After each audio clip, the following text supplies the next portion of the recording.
O Homem do Céu, capítulo 25, reflexões sobre os 4 anos no Ocidente. Esplendores que levem à morte, se constante não voltes atrás. Minha primeira experiência em uma igreja ocidental foi bem interessante. Era uma igreja luterana que ficava perto do centro de detenção de refugiados na Alemanha. Todo domingo de manhã eu ia ao culto para me encontrar com outros crentes no dia do Senhor e tentar aprender um pouco de alemão reproduzindo as palavras do pregador. Pelo que eu conhecia na China, achei reuniões dessa igreja muito estranhas. Sempre me assentava no primeiro banco do imenso e antigo edifício, bem na frente do pastor. Ele usava vestes eclesiásticas e subia em uma plataforma para pregar. Olhava diretamente para mim durante o sermão.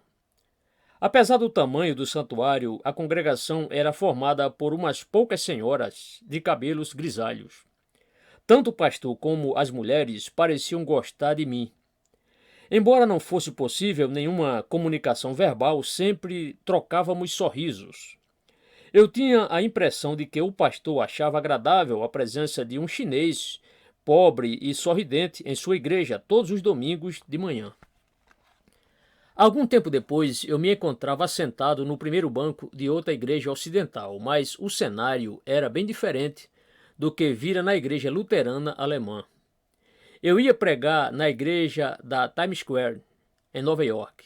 Arregalei os olhos para contemplar bem a cena maravilhosa que se apresentava diante de mim.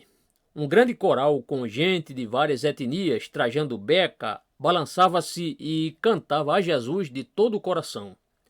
Atrás de mim, milhares de nova-iorquinos declaravam louvores a Deus do fundo da alma. Já tive a honra de pregar em centenas de igrejas pelo mundo ocidental, mas preciso confessar que a da Times Square é uma das minhas prediletas. Há nela uma atmosfera de graça e fogo que arrebata os visitantes, e um espírito de verdade e aceitação que deixa o coração das pessoas dócil, ansioso por ouvir da palavra de Deus. Toda vez que vou a essa grande igreja no centro de Nova York, fecho os olhos e sinto que estou de volta à China. Cerca de 6 meses depois de chegar a Frankfurt, recebi do governo alemão o status de refugiado e documentos que me autorizavam a viajar. Amigos ocidentais me visitavam, orávamos para discernir os propósitos de Deus ao me tirar da China. Queríamos saber como poderíamos trabalhar juntos para a glória do Senhor. Além disso, buscamos a sabedoria de Deus para levar minha esposa e meus filhos para a Alemanha, a fim de podermos reiniciar nossa vida familiar. Em maio de 1999, Deling, Isaac e Lin foram pelo sudoeste da China para Myanmar, que antes se chamava Birmânia, onde acreditávamos que eles ficariam por um pouco tempo até os papéis necessários para levá-los para a Alemanha ficarem prontos. O Senhor abriu muitas portas para eu compartilhar minhas experiências em igrejas do Ocidente. Viajei com meu fiel amigo escandinavo que traduzia meus sermões. É o mesmo irmão que encontrei na cidade de Guilin, anos atrás, quando Deus uniu nossos corações para servir ao Senhor. Nos anos que se seguiram, viajamos muito pela Europa, Ásia e América do Norte. Fomos para desafiar o povo de Deus a orar e a se colocar ao lado das igrejas domésticas para que, com essa união, toda a China seja alcançada e vejamos o reino de Deus estabelecido em todo o caminho que leva a Jerusalém. Visitei minha família muitas vezes em Myanmar, mas tirá-la do país acabou sendo muito mais difícil e trabalhoso do que eu havia previsto. Demorou tanto que eles tiveram de ir morar em um quarto num seminário e meus filhos começaram a frequentar a escola pública. Antes de conhecer o Ocidente, eu não fazia a menor ideia de quantas igrejas vivem adormecidas espiritualmente. Presumi que todas eram fortes e vibrantes, pois, afinal, levaram o evangelho ao meu país com grande fé e tenacidade. Muitos missionários deixaram exemplos poderosos ao perder a vida por amor a Jesus. Houve ocasiões em que senti dificuldade para pregar em igrejas ocidentais. Parece que falta alguma coisa e isso me traz um sentimento horrível. Muitas reuniões são frias e destituídas do fogo e da presença de Deus que temos na China. Apesar da abundância de bens materiais, muitos cristãos do Ocidente vivem em apostasia. Possuem ouro e prata, mas não se levantam nem andam em nome de Jesus. Na China não temos bens que nos prendam, então nada nos impede de avançarmos pelo Senhor. A igreja chinesa assemelha-se a Pedro na Porta Formosa. Ele viu o mendigo aleijado e disse: Não possuo nem prata nem ouro, mas o que tenho, isto te dou. Em nome de Jesus Cristo Nazareno, anda. Atos 3, verso 6. Oro a Deus para que, de modo semelhante, a igreja chinesa ajude a ocidental a se levantar e andar no poder do Espírito Santo. Na situação atual, é quase impossível a igreja adormecer na China. Há sempre algum motivo para fugirmos e é muito difícil alguém dormir enquanto foge. Temo que, se a perseguição acabar, fiquemos complacentes e acabemos adormecendo. Muitos pastores europeus e americanos me dizem que querem ver um grande avivamento. Perguntam-me frequentemente por que a China passa por essa experiência enquanto a maioria do Ocidente não. É uma pergunta difícil de responder, mas alguns motivos me parecem evidentes. No Ocidente, vejo templos belíssimos, possuem equipamentos caros, carpete macio e sistema de som de última geração. Posso afirmar, sem nenhuma sombra de dúvida, que a Igreja Ocidental não precisa construir nem mais um único templo sequer. Edifícios nunca trarão avivamento. Andar à cata de mais bens jamais resultará em avivamento. Jesus declarou com toda razão: a vida de um homem não consiste na abundância dos bens que ele possui. Lucas 12, verso 15. O primeiro passo a ser dado para que haja um avivamento é voltar à palavra do Senhor. Nas igrejas do Ocidente falta a palavra de Deus. Sei que há muitos pregadores e milhares de fitas e vídeos com ensinamentos bíblicos, mas muito pouco desse material contém a verdade cortante da palavra de Deus. O que liberta é a verdade. Falta não apenas conhecimento da palavra, mas também obediência a ela. Vejo pouca gente agindo. Quando o avivamento aconteceu entre os crentes da China, o resultado foi milhares de evangelistas enviados a todos os cantos do país, levando o fogo do altar de Deus com eles. Quando o Senhor se move no Ocidente, parece que as pessoas querem parar de desfrutar da presença e das bênçãos dele por tempo demais. Depois constrói um altar às suas experiências. Uma pessoa só conhece as Escrituras de verdade quando permite que elas transformem sua vida. Todos os avivamentos genuínos do Senhor resultam em crentes agindo para conquistar almas. Quando Deus se move realmente no coração de uma pessoa, ela não consegue permanecer calada, sentirá fogo nos ossos, como Jeremias que disse: a tua mensagem fica presa dentro de mim e queima como fogo no meu coração. Estou cansado de guardá-la e não posso mais aguentar. Jeremias 20, versículo 7. Além do mais, só quando partimos em obediência e compartilhamos o Evangelho com os outros é que passamos a ver a bênção de Deus em todas as áreas da nossa vida. Foi por isso que o apóstolo Paulo escreveu a seu companheiro Filemon: oro para que a comunhão que procede da sua fé seja eficaz no pleno conhecimento de todo o bem que temos em Cristo. Filemon 1, verso 6.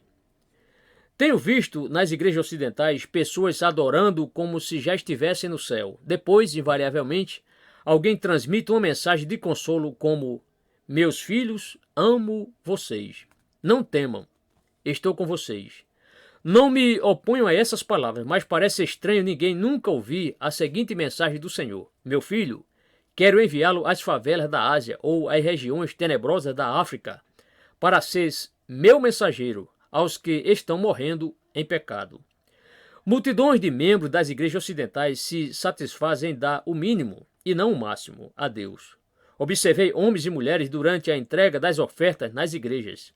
Abrem as carteiras recheadas e procuram a menor nota para entregar. Esse tipo de atitude nunca será suficiente.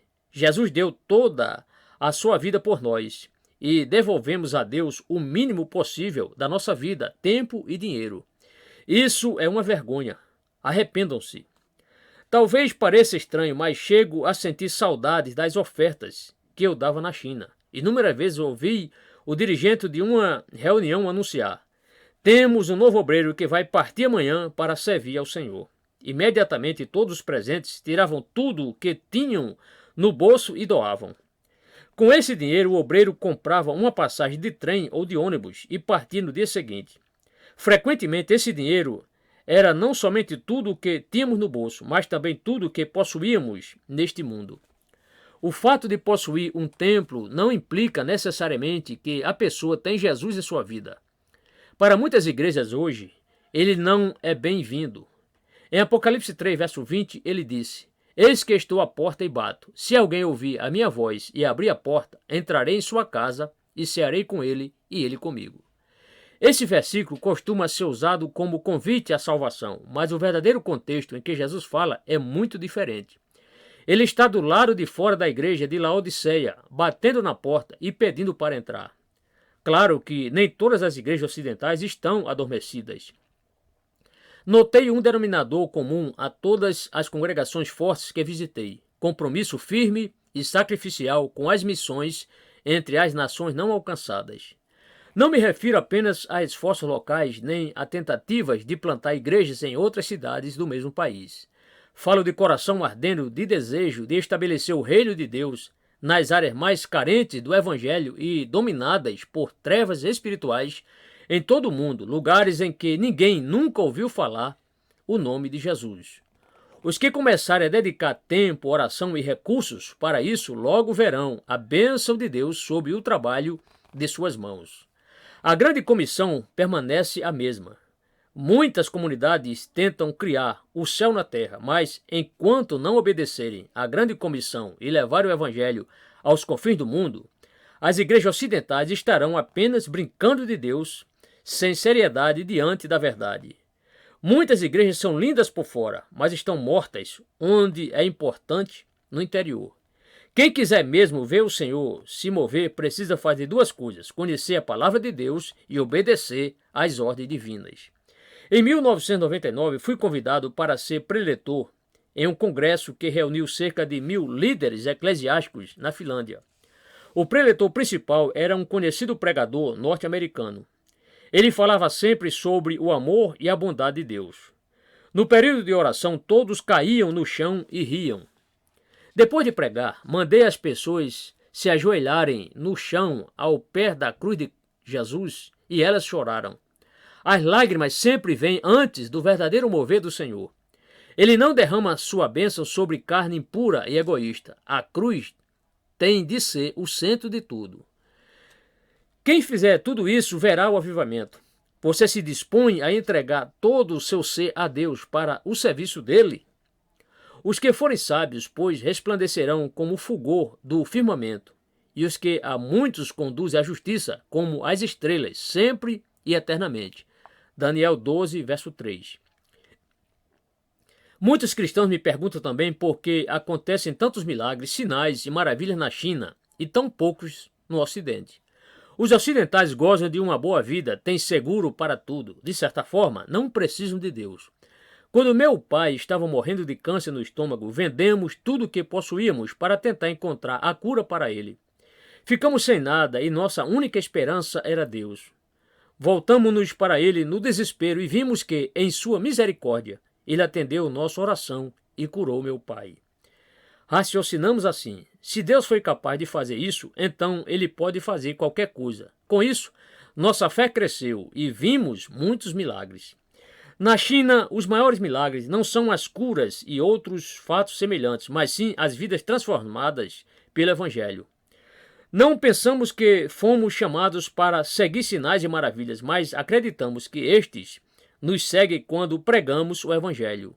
Não fixamos os olhos neles, mantemos o olhar fixo em Jesus.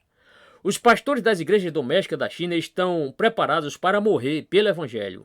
Quem vive assim vê Deus realizar grandes coisas pela graça divina. Uma das maiores dificuldades que enfrentei nos últimos anos foi ficar afastado da minha querida mãe. Com pouco mais de 70 anos, ela sofreu um derrame que a fez perder a consciência e a deixou paralisada. Após uma série de exames, os médicos declararam que não havia nada a fazer e que ela jamais se recuperaria. Eu estava preso, não podia visitá-la e fui informado de que ela morreria a qualquer momento. Eles lhe deram alta para que morresse em casa. Os crentes se reuniram e oraram por ela. Imediatamente, no quarto, repleto de gente, ela recuperou a consciência e começou a louvar a Deus. As forças voltaram e ela foi me ver na prisão. Contou que, se não fosse pela misericórdia do Senhor, eu não teria voltado a ver o rosto dela. Anos mais tarde, em setembro de 1996, um ano antes de eu partir da China, fui pregar em outra província. Ali recebi um telefonema. Minha mãe havia sofrido outro derrame e estava parcialmente paralisada. Deixei a reunião imediatamente e peguei o trem para Henan. Fui ao hospital e vi que os músculos do rosto dela haviam ficado bem contorcidos e ela estava muito pálida. Ela abriu os olhos e, num sussurro, falou que queria que a vestíssemos com uma roupa branca no funeral, pois ia se encontrar com Jesus. Entretanto, durante a visita, o Senhor me mostrou com a maior clareza que a enfermidade não a levaria à morte. Orei com fervor e grande autoridade e repreendi a doença no nome de Jesus. Ela sentiu força fluindo do seu corpo. Levantou-se da cama e andou pelo quarto. O rosto dela ficou normal. Os médicos entraram no quarto e ficaram atônitos. No verão de 1998, eu já estava na Europa e minha mãe adoeceu gravemente pela terceira vez. Nessa ocasião, todos tinham certeza de que ela iria morrer. Até minha família havia perdido a esperança e a vestiram para o funeral. Chegaram a comprar o caixão que foi entregue em nossa casa. Sempre fui muito chegada à minha mãe. Passamos por muitas experiências juntos, tanto de alegria quanto de sofrimento. Recebi essa notícia do outro lado do mundo, na Suíça, onde estava pregando. Telefonei para a China e pedi que colocasse o aparelho no ouvido da minha mãe. Perguntei: mamãe, está me ouvindo? Jesus ama a senhora e vai curá-la. Assim que ouviu as palavras Jesus ama a senhora, ela pulou da cama e começou a dançar em triunfo. Mas uma vez o Senhor a poupou e a livrou das garras da morte. Por fim, no dia 5 de dezembro de 2000, minha mãe partiu para a presença de Jesus. Eu estava na Alemanha quando recebi um telefonema da China avisando-me. Desejei ir ao funeral, mas se entrasse na China, seria preso por todos os meus crimes passados. Chorei muito e agradeci a Deus pela mãe que Ele me dera e por todas as dificuldades que ela enfrentara por amor ao Evangelho.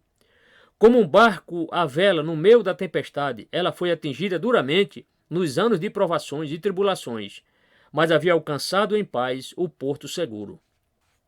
Alguém filmou o funeral e enviou-me a fita, o que me trouxe grande consolo. Centenas de crentes das igrejas domésticas, inclusive líderes, participaram. Irmãos que eu não via há muitos anos, inclusive vários citados neste livro, foram prestar a última homenagem à minha mãe.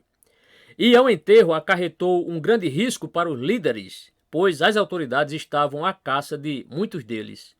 Alguns se achavam foragidos havia anos e o nome deles constava na lista dos criminosos mais procurados na China. Mesmo assim, não conseguiram deixar de ir. Voltaram todos à comarca de Nanyang, no sul da província de Henan, para homenagear minha mãe no lugar em que Deus nos tocara pela primeira vez, tanto tempo antes. Durante a cerimônia, o irmão Shu levantou-se e falou: o irmão Yun, a esposa dele e os 2 filhos não podem estar aqui no funeral da mãe dele, mas todos nós aqui reunidos somos filhos dela no Senhor. Agradeci a Deus pela vida da minha mãe. Lembrei-me de que 26 anos antes o Senhor havia estendido sua mão do céu para abençoá-la, e depois a todos nós, embora fôssemos pobres e desprezados e vivêssemos em um cantinho pequeno e insignificante da China. Pensei em como ele operara com tanto poder desde aquele dia, tanto em nossa família como em milhares de outras pessoas. E como resultado, hoje existem milhões de crentes só na província de Henan e muitas dezenas de milhões espalhados pela China.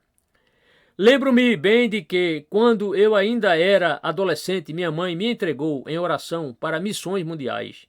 Naqueles dias isso era impossível, pois as fronteiras da China estavam fechadas. Mesmo assim, em fé, ela acreditou que Deus faria o impossível. A oração dela foi atendida.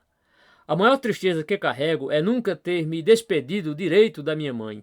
Eu a vi pela última vez depois de fugir da cadeia. Sabia que eu e minha família teríamos de nos separar durante muito tempo.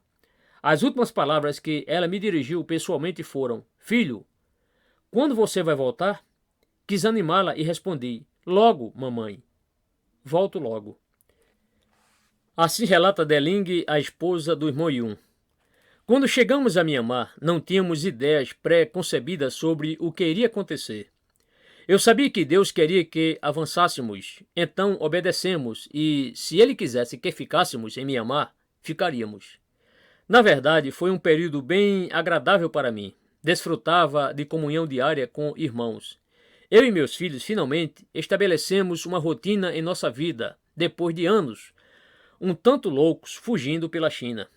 Desde 1996, pedimos ao Senhor que nos desse um ambiente mais tranquilo para que pudéssemos ter uma vida familiar normal. Quando vimos que ficaríamos em Mianmar durante algum tempo, matriculei Isaac e Ilin na escola. Eles se desenvolveram muito e sinto orgulho deles. Isaac é muito inteligente. Só posso dizer que Deus realizou uma obra especial na vida dele. Yun jejuou durante 74 dias, sem alimento nem água, quando Isaac ainda estava no meu ventre, e permaneceu na cadeia durante os 4 primeiros anos da vida do nosso filho. Creio que, de certa forma, o Pai Celestial assumiu o lugar de pai do meu filho, já que o pai terreno dele estava sofrendo por Jesus. O próprio Deus ensinou Isaac, porque quando Yun estava preso, meu filho ficou longos períodos sem frequentar a escola.